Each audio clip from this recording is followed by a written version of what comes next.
새해 들어서 미국의 주식시장이 오늘 3일째 마감했습니다. 첫날 하락을 했죠. 이틀째는 상승하고 오늘 3일째는 다시 하락했습니다. 1%대 하락했어요. 고용 호재는 주식의 악재로 지금 작용하는 상황이에요. 미국 뉴욕 증시가 다시 떨어졌습니다. 고용시장이 여전히 강력한 것으로 확인이 됐습니다. 또 금리 인상 중단에 대한 기대감 당연히 찬물을 끼얹게 됐죠. 파월 의장의 연준은 주식시장이 다시 상승하는 것을 원치 않습니다.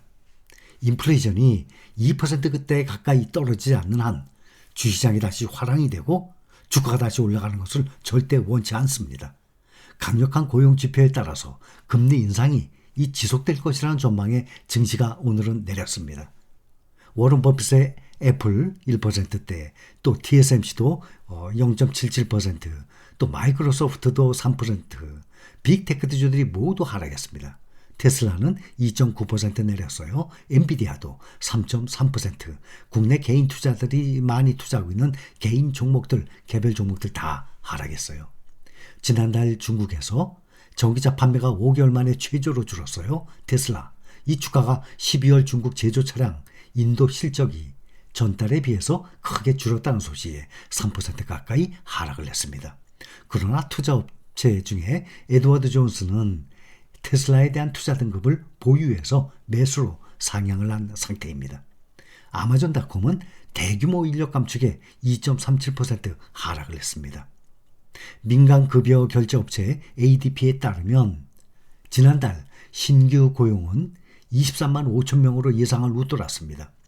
임금 역시 예상보다 더 늘면서 구인난이 여전하다는 것이 재확인됐어요.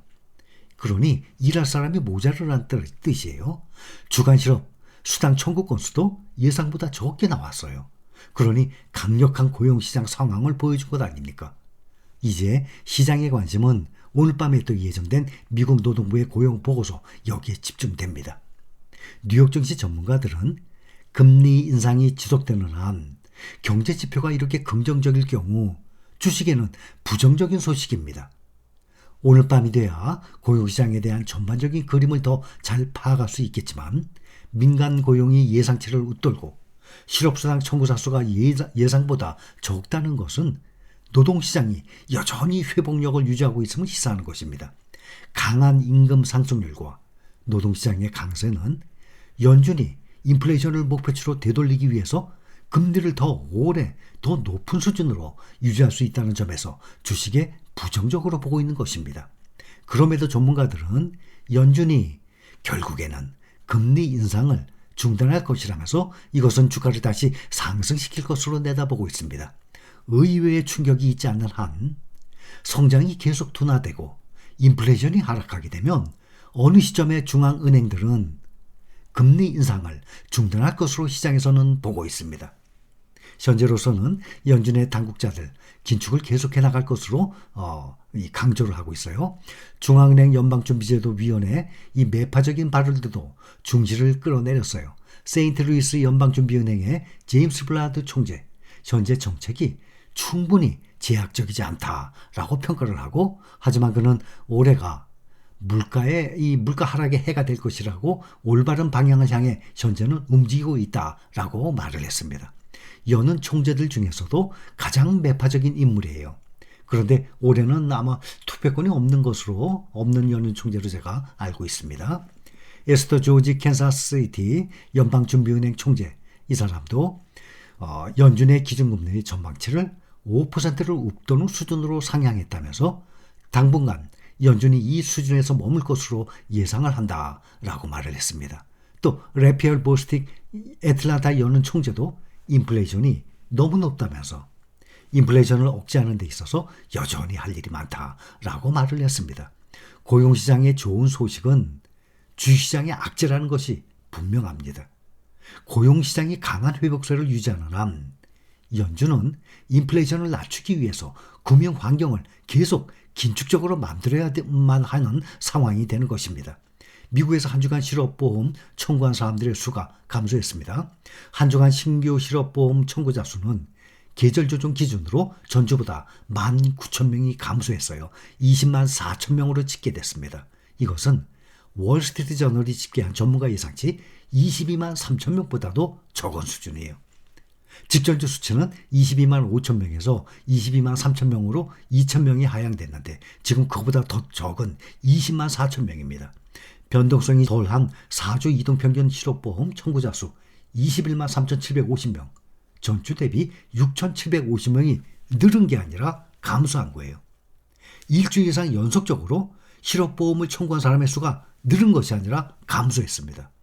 또 지난달 24일로 끝난 주간의 연속 실업보험 청구자 수는 전주보다 2만 4천 명이 감소했어요. 그래서 169만 4천 명으로 식히됐어요. 모든 프로그램에서 혜택을 받는 사람의 수도 감소했습니다. 그러니 이렇게 모든 자료들이 실업자 수당 청구자 수가 감소를 하니까 그만큼 고용시장이 화랑된다는 것 아닙니까? 실업자들이 넘쳐나야 되는데 반대로 말이죠. 그러니 연준에서는 강한 긴축을 고려하게 되는 것입니다. 미국의 작년 말 민간 부문 고용 증가세가 대폭 호조로 보였어요.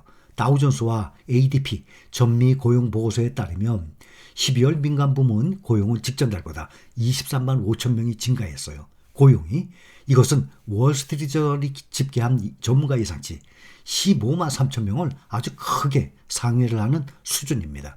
12월 민간 부문 고용은 전월치인 11만 7천 명에서 이거보다도 2배 가까이 많았어요. 임금 상승률도 둔화한 흐름을 보였습니다. 12월 임금 상승률 중간값은 전년 대비 7.3%를 기록했습니다. 이것은 지난해 3월 이후 가장 느린 속도의 임금 상승률이에요. 12월 임금 상승률 중간값은 전달의 7.6% 거기에 못 미쳤습니다. 12월에는 대기업의 고용이 큰 폭으로 감소했어요. 500인 이상 사업장 대기업 고용이 15만 1,000명이 감소했어요. 반면에 49인 이하 소기업 여기서는 늘었어요. 또 중간 499명 이하 여기서도 또 늘었어요. 또 50인 이상 249인 이하 여기도 또 늘었어요. 업종별로는 서비스 부문이 21만 3천 명으로 증가했습니다. 그중에 레저와 접객 부문 고용이 12만 3천 명이 늘었습니다. 서비스 부문 중에 전문직 비즈니스 서비스 부문에서 5만 2천 명의 고용이 증가했으며 금융활동 부분에서는 1만 2천 명이 또 줄었습니다. 결국에는 고용이 계속 줄어드는 것이 아니라 계속 늘고 있습니다. 그러니 실업자 보험 청구자 수가 점점 줄어들게 되는 것입니다. ADP의 민간 고용 보고서 오늘 밤에 나오는 노동부의 12월 고용 보고서를 앞두고 나왔습니다.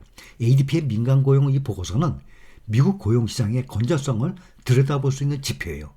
노동부의 고용 보고서를 앞두고 미국 12월 고용시장의 상황을 엿볼 수 있는 지표입니다. 월스트리트 저널에 따르면 이코노미스트들은 12월 비농업 부문 고용이 20만 명 증가해서 전달의 26만 3천 명보다 소폭 줄었을 것으로 예상을 하고 있는 상태예요. 실업률은 3.7%로 전달과 같은 수준일 것으로 예상했습니다. 근데 이 실업률이 3.7%가 아니라 약 5%까지 실업률이 점점 올라가야 연준이 원하는 것입니다. 매달 20만 명 이상의 고용이 계속 창출되고 있다는 점에서 미국 고용시장은 여전히 강하다는 평가가 지배적입니다. ADP가 발표한 12월 임금은 전년 대비 7.3% 올라서 전달에 7.6% 상승해서 둔화했으나 아직도 여전히 높은 수준입니다. 자, 여기까지입니다.